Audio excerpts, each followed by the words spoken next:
อันนี้เป็นน้ำบาดาลเนาะทำซุ่มเนาะตักน้ำโหดพักวะหนาวพอขายดิบเลยบ่อ๋อกิโล$1,000นะบรรยากาศดีๆเลยตอนนี้ทางหลังหมู่บ้านก็เป็นสายภูนางม่าน4-5 โตงัวอุ่นคักได้ดังในตารางเนาะเป็นเนาะสิเจ้าเฮ็ดเนาะ ปลาดอกตาคักเนาะเวลาประมาณ17 โมงตอนนี้อากาศเย็นตอนนี้สบายดีท่านผู้ชมยินดีต้อนรับทุกท่านเข้าสู่หมู่บ้านเกียงจองเมืองสิโปนแขวงสนเขตเนาะซึ่งหมู่บ้านนี้ก็ตั้งอยู่เรียบตามแคมเส้นทางเลขที่เก่าเนาะทางนี้ไปประเทศเวียดนามก็50 กิโลเมตรเนาะวิดีโอนี้ก็เป็นคลิปวิดีโอที่บ่ยาวปานใดเนาะตอนนี้ก็เป็นเวลาคอยค่ำยามแลงเนาะมีกิจกรรมหยังเนาะอากาศหนาวตอนนี้เดี๋ยวเข้าไปชมบรรยากาศพร้อมๆกันเลยเนาะม่วนเนาะจะเข้าห้องเฮ็ดมาเนี่ยห้องได้เลยปนึงอันนี้เลยเสื้อขาวในห้องยังเนี่ยไม่ได้เข้าอ๋ออันนี้เด้อไม่ได้เข้าหนาวบ่มาหนาวบ่ลูกเสื้อกันซันมาหนาวบ่นั่นน่ะอันนี้เด้อ นี่แหละนี่คือภาพบรรยากาศในยามแรงเนาะอยู่ที่หมู่บ้านแกงจองเมืองเซโปนแขวงสนเขตซึ่งเป็นหมู่บ้านของพี่น้องชนเผ่าบลูเนาะท่านผู้ชมเนาะอากาศก็หนาวตอนนี้ด้านนั้นก็สิเป็นสายภูนางม่านเนาะท่านผู้ชมเนาะและข้างลมนั่นก็เป็นคองัวคอควายของพี่น้องโอ้ไปไสผู้สาวแน่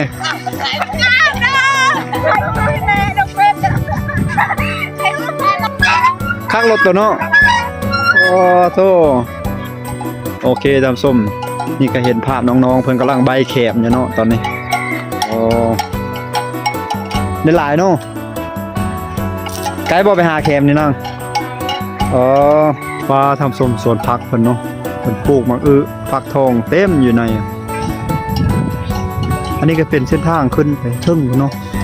นี่เส้นทางขึ้นไปเฮือนเขาเจ้าเด้ปลาน้องๆเพิ่นกำลังใบเข็มกินส้มกินเมียงอยู่นั่นน่ะเข้าไปเบิ่งเนาะโอ้กินยังนางปลาเราเมียงยังนี่กาฟังมีบ่ปักโทเฮ่เนาะโอ้ตาคักเนาะ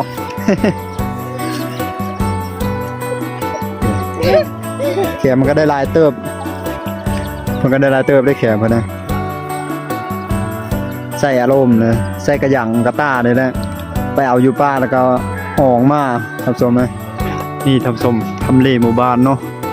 เป็นลักษณะค่อยๆตั้งอยู่เทิงโน่นผู้ได้หมู่บ้านนี่เลยทางลุ่มก็เห็นน้องๆเพิ่นกำลังใบแขมอยู่เนาะตอนนี้อันนี้ก็เป็นสวนครัวเนาะสวนครัวโซนพักประจำครอบครัวเพิ่นสิปลูกไว้กิน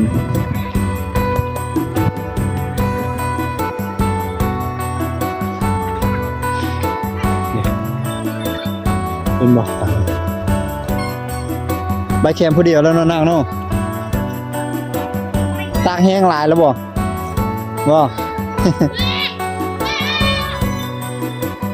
เป็นเนาะเจ้าเห็ดเนาะหมู่บ้านนี่ก็บ่กว้างบัดเนาะทำสมประมาณ3-40หลังคาเฮือนนี่แหละก็มีไฟฟ้าลงมาฮอดมาถึงแล้วได้หมู่บ้านนี้สัญญาณอินเทอร์เน็ตก็ใช้งานได้เนาะสบายปลาทูคักเนาะแขมเจ้าเนาะยังไม่งามๆแล้วเนาะไปเก็บเวทนี้เราได้นี่เนาะ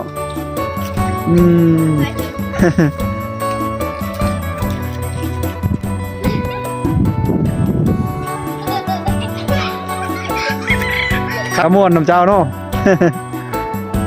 ชื่อยังนางนี่ชื่อยังเจ้าน่ะเข้าโรงเรียนอยู่บ่นี่ห้องเลิศล่ะห้องประสาทเนาะโอ้ไปเอา2 คนนี่บ่ไปเอาแคมนะไปคนเดียวเลยโอ้บยันผีบ่ จักปีแล้วอายุนี่11 ปีดูมันเนาะเก่งตากหลายๆราคาเนาะซื้อปื้มซื้อซอเฮียนเนาะ คมห้วยก็มี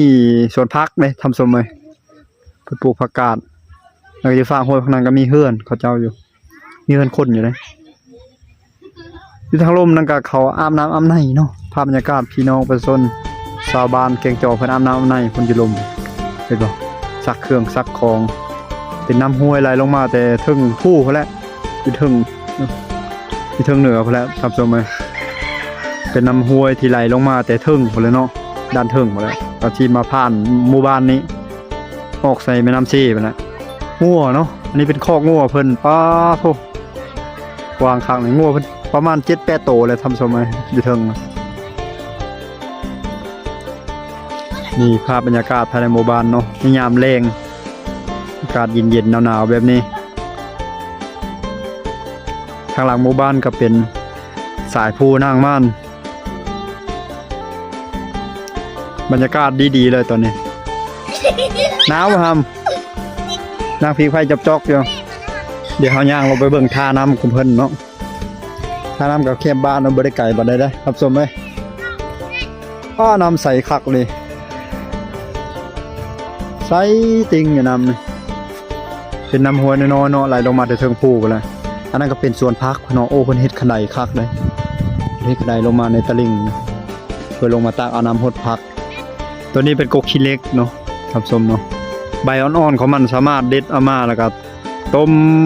เคี่ยวเอาน้ำขมๆมันออกแล้วก็สามารถอ้อมใส่กระดูกหมูกระดูกงัวกระดูกควายได้เนาะท่านผู้ชมเนาะแซ่บได้ขมๆว่าเบเพิ่นมีแต่ตัวตุยๆอ้วนๆเนาะท่านผู้ชมเดี๋ยวเฮาย่างเลาะๆเข้าไปทางหมู่บ้านพี่น้องว่ามีกิจกรรมหยังแน่ที่น่าสนใจเนาะภายในหมู่บ้านเดี๋ยวชมบรรยากาศพร้อมๆกันเลยเนาะหนาวพอหนาวแล้วเนาะอากาศเย็นๆมีเนาะอาบน้ำตะเวนแล้วเนาะครับส้มพี่น้องประชาชนหมู่บ้านนี่ก็คือมีอาชีพการเฮ็ดหัวเฮ็ดสวนเนาะปลูกฝังเลี้ยงสัตว์เป็นต้นเนาะเฮ็ดให้เฮ็ดหน้าแล้วก็มีอาชีพการค้าการขายเป็นบางส่วนเนาะแต่สังเกตเห็นก็น่าจะมีรายได้พอสมควรเนาะสังเกตเห็นเฮือนหลายหลังเป็นเฮือนหลังใหญ่เนาะตามสมเนาะเดี๋ยวเราไปเบิ่งบรรยากาศทางนาอีกเนาะว่ามีอย่างแน่ภายในหมู่บ้านชมบรรยากาศในยามแล้งแบบนี้นี่น้องๆเพิ่นกำลังเล่นอย่างม่วนเลยโอ้บ่ยันตกบ่ยันตกบ่อันนี้เป็นน้ำบาดาลเนาะตามสมเนาะน้ำบาดาลประจำหมู่บ้านนี่อยากใช้งานได้เยอะได้นี่เห็นบอกเขาเจ้าใส่น้ำนังหยาดปอกๆอยู่มาตักน้ำหดพักว่าบอลตัวนี้สามารถเอาไปเฮ็ดบอลนิ่นได้ด้วยนี่หนาวมานั่ง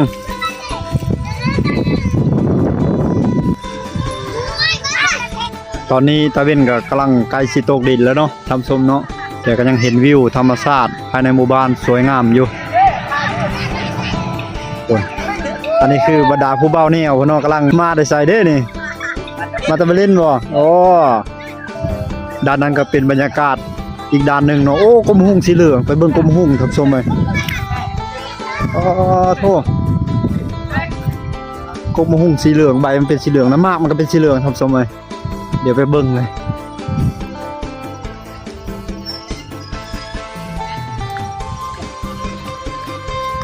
โอ้กรมหุ่งเป็นอันนี้เนาะเป็นสีเหลืองเลยเนาะหมากมันคักเนาะมันบ่ทันได้สุกตินี่โอ้มันมี2ก๊กเลยคนนี่อยู่ในก๊ก1นี่สีเหลืองคักเลยมากมันนะกกโกยกกอ้อยเพิ่นเนาะหมู่บ้านนี่ปลูกต้นกล้วยต้นอ้อยหลายขนาดเลยต้นไม้กินมากอันนี้ก็เป็นต้นมะมีเนาะต้นมะมีหรือว่าต้นขนุนนะชมนะโอ้กกโกยเพิ่นปลูกหลายขนาดเลยด้านนั้นเพิ่นปลูกเครือมังกรเดี๋ยวมาเบิ่งสวนมังนัดเนาะก็สวนมังนัดเพิ่นหลายขนาดทำสมเลยสวนมังนัดสวนสับปะรดนะท้ายแอปเปิลภาษาอังกฤษโอ้ขนาดเลยมีปลูกกงไอดูไล เรียกสำราบเลยโกมันโดลายเพิ่นนะโอ้ท่านผู้ชมสุดยอดโกมันโดลายมาแล้วเนี่ยนะนี่ดิไปโปะเล่นๆเลยไม้นี่เป็นราคาแพงนะท่านผู้ชมเอ้ยขัดแก้นมันเกิดตามธรรมชาตินะแก้นใหญ่กิโล $1,000นะฟาร์มกันนั้นก็เป็นหลังคาเฮือนหลายหลังเด้ฟาร์มนั้นยังมีหลายหลังในเฮือนมีแต่สวนกล้วยสวนอ้อยเนาะอยู่ในกลางบ้านนี่เพิ่นปลูกขนาดเลยได้ทำสมเลยเดี๋ยวหาย่างเลาะๆไปทางหุ่นอีกเนาะทำสมเนาะฤดูนี้ก็เป็นฤดูหน้าแล้งเนาะเดี๋ยวเข้าใจเด้อย่างเราไปพุ่นอีกบรรยากาศภายในหมู่บ้านยามแล้งครับประมาณนี้เนาะทำสมเนาะถ้าเป็นตอนเช้าก็สิมีการกาเกมออกไปให้ไปสวนและแต่ละคนช่วงนี้เขาปลูกมันต้นเนาะเป็นส่วนใหญ่ทำสมไหมฤดูกาลนี้นะอันนั้นก็เขาเจ้ากำลังมาแต่ให้แต่สวนเนาะแต่ป่าแต่ดงออกทงออกไทยมาทางด้านนี้มีการทิ้งไฟเนาะหนาววะหนาววะหนาวนี่เชื่อแล้วเนาะโอ้เก่งเลยจ้ะเนาะแกเชื่อเลยหนาวกันเนาะเก่งคักทิ้งไฟอุ่นเนาะไผ่แทนชมเชื่อก็ได้แม่นแล้วปลาทุกเครื่องมังกรนี่ลายเลยเนาะแกมังกรพุ่มมะคาเนี่ยอันไหนซ้ำสกินเนี่ยภาพบรรยากาศด้านนั้นสายปูนองมานสวยงามกุกมาหุ่งกุมหุ่งกุมมะละกอครับสมอันนี้เป็นกุมาลินไม้นี่โทสูงเลยกุมาลินไม้นี่เกิดธรรมชาติเลยด้วยนี่เดี๋ยวย่างรอไปทางนี้อีกเนาะ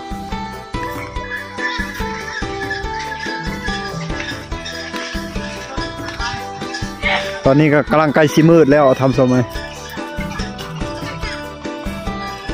เป็นเฮือนเป็นในนาทาวอนดีเนาะเฮ้ยย่างนางลิ้นของกันน้อยเนาะป้ากองฟืนเพิ่นทำสมหลายขนาดเพิ่นเอามาแต่สวนเพิ่นนั่นนี่เอามาไว้ดังเนาะ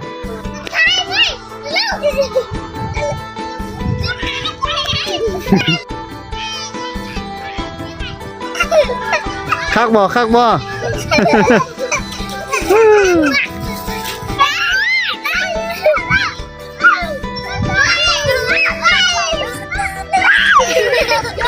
โอ้คักเนาะรถจะเนาะ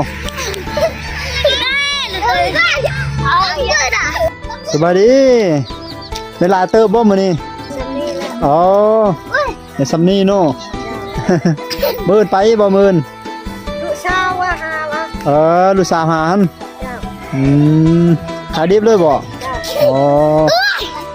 พอดัดนี้ก็เป็นคอกงัวเพิ่นเนาะ4-5 โตงัวกำลังเข้าแรงเป็นเนาะสิเจ้าเฮ็ดเนาะปลาดอกตาคักเนาะ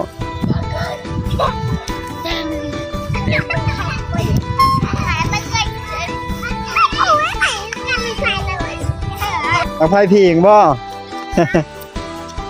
อุ่นคักได้ดังในตารางเนาะอุ่นฮอตเทิงเฮิร์นเลยเด้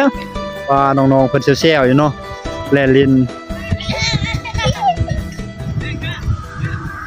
เราทำส้มนั่นก็คือภาพบรรยากาศแบบรวมๆเนาะ